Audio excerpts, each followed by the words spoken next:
Assalamualaikum warahmatullahi wabarakatuh. Semangat pagi semuanya. Mari kita awali belajar dengan selalu semangat dan hati gembira.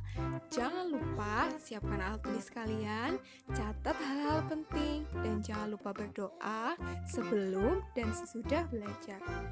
Mari kita awali belajar hari ini dengan berdoa terlebih dahulu. Berdoa mulai. Selesai.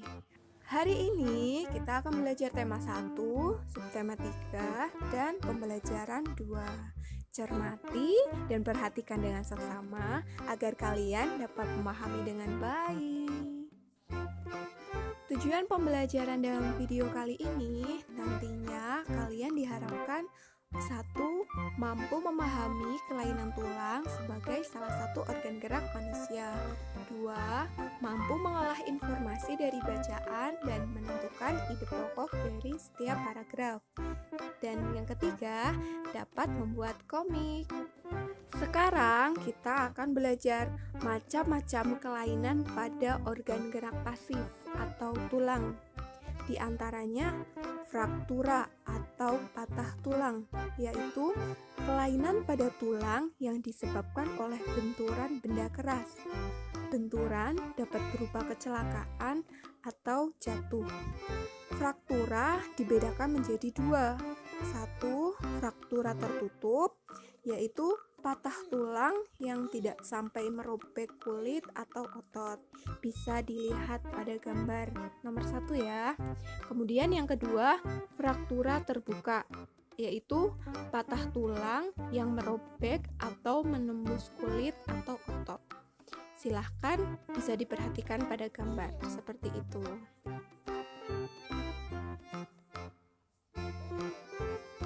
Nah, selanjutnya fisura atau retak tulang, yaitu kelainan pada tulang yang menimbulkan keretakan pada tulang akibat benturan keras. Benturan tersebut dapat berupa kecelakaan atau jatuh. Mirip seperti patah tulang tadi atau fraktura, akan tetapi pada fisura hanya terjadi retak, tidak sampai patah. Selanjutnya osteoporosis, yaitu kelainan pada tulang yang disebabkan karena adanya pengeroposan tulang. Hal ini karena tubuh sudah tidak mampu lagi menyerap dan menggunakan kalsium secara normal. Selanjutnya, berikut ini merupakan kelainan-kelainan tulang yang disebabkan akibat kesalahan posisi atau sikap duduk. Di antaranya lordosis, kifosis, dan skoliosis. Lordosis merupakan kelainan tulang punggung membengkok ke arah depan tubuh. Dapat dilihat pada gambar anak berbaju warna biru. Jadi punggungnya membengkok ke depan. Kemudian kifosis, yaitu kelainan tulang punggung membengkok ke arah belakang tubuh. Jadi tubuh tampak membungkuk seperti yang terlihat pada gambar anak berbaju kuning.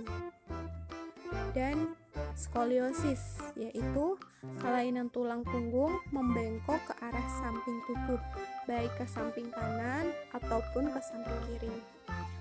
Nah, itulah kelainan-kelainan tulang yang disebabkan akibat kesalahan posisi atau sikap duduk. Oleh karena itu, mari kita biasakan duduk dengan posisi yang baik dan benar. Duduk yang tegap, tidak terlalu ke depan, ke belakang, ataupun terlalu miring kanan atau kiri. Oke. Selanjutnya ada rakitis. Rakitis adalah penyakit pada tulang yang disebabkan oleh kekurangan gizi seperti fosfor, kalsium, dan vitamin D. Hal ini mengakibatkan tulang tidak tumbuh dengan normal.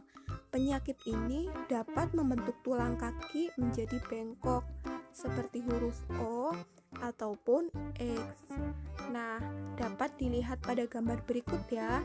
Posisi kaki membentuk seperti huruf X ataupun O.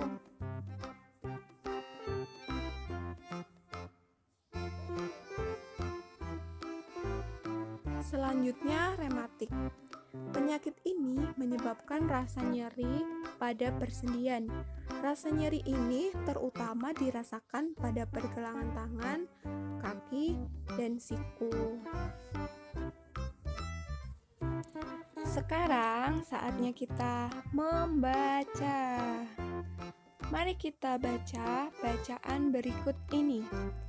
Posisi dan sikap duduk yang benar dan sehat. Kadang saya merasa heran dengan Pak John yang sering mengeluh punggungnya nyeri dan pegal. Padahal setahu saya, Pak John tidak pernah bekerja berat. Jabatan di kantornya pun cukup tinggi. Sebagai manajer pemasaran, Pak John sering menghabiskan waktu kerjanya dengan duduk. Pada suatu sore, Pak John mengeluh lagi tentang sakitnya. Bu Catherine, kenapa ya punggung saya sering pegal dan nyeri? Setiap kali duduk di kursi, saya merasa tidak nyaman. Badan saya sering pegal dan nyeri. Tidak hanya di punggung saja, namun juga di bahu dan leher. Apa mungkin karena posisi duduk saya yang tidak benar ya? Kata Pak John. Keluhan ini sebenarnya juga banyak dialami oleh para eksekutif dan pekerja kantoran. Berbagai posisi tubuh yang tidak tepat dapat mengakibatkan otot-otot tertentu bekerja secara berlebih.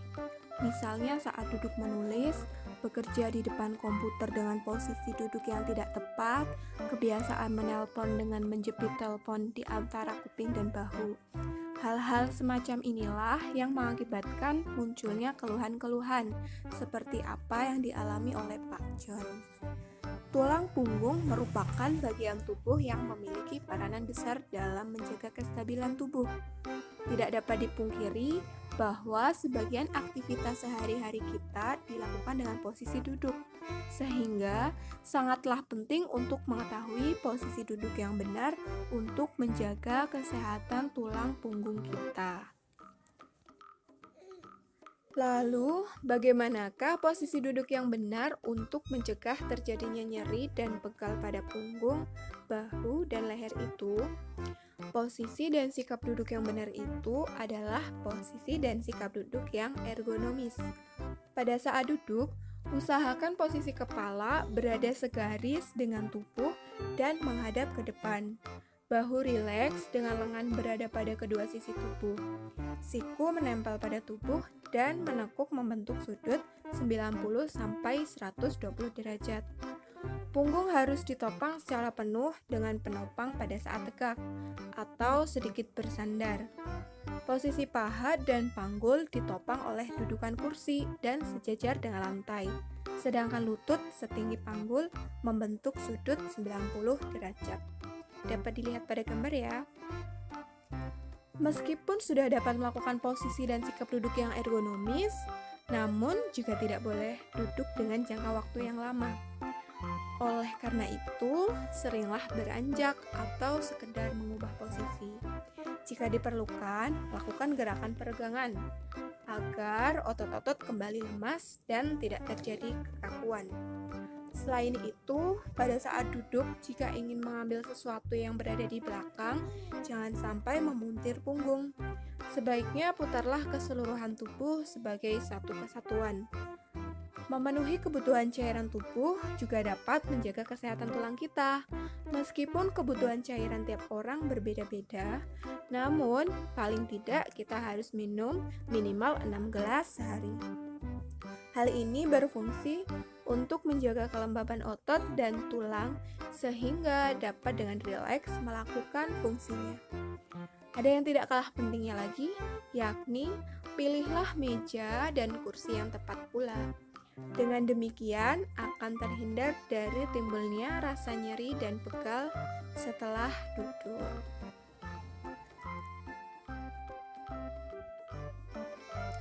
Nah, kita sudah membaca bacaan tadi.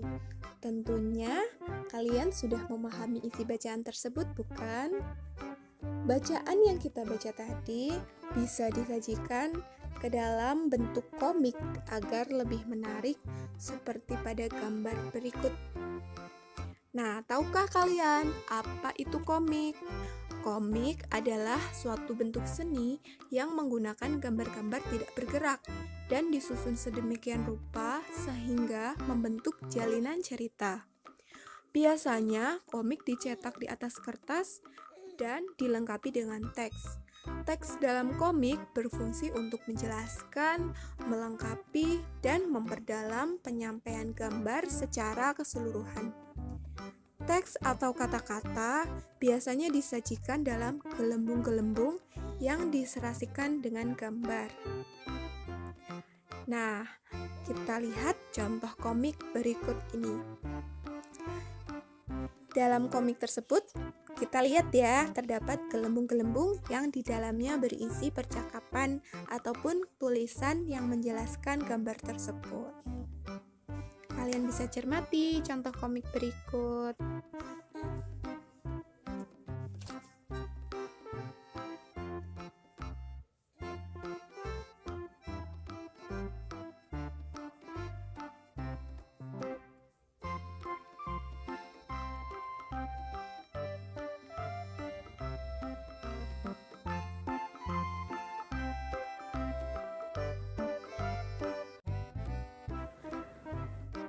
Nah, tadi kita sudah belajar tentang komik dan melihat contoh-contohnya.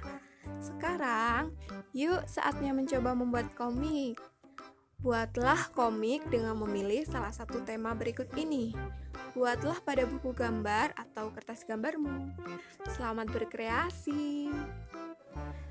Demikian penjelasan materi dalam video pembelajaran kali ini. Apabila ada pertanyaan ataupun penjelasan yang kurang jelas, silahkan disampaikan. Mohon maaf apabila banyak kekurangan. Terima kasih atas perhatiannya. Wassalamualaikum warahmatullahi wabarakatuh.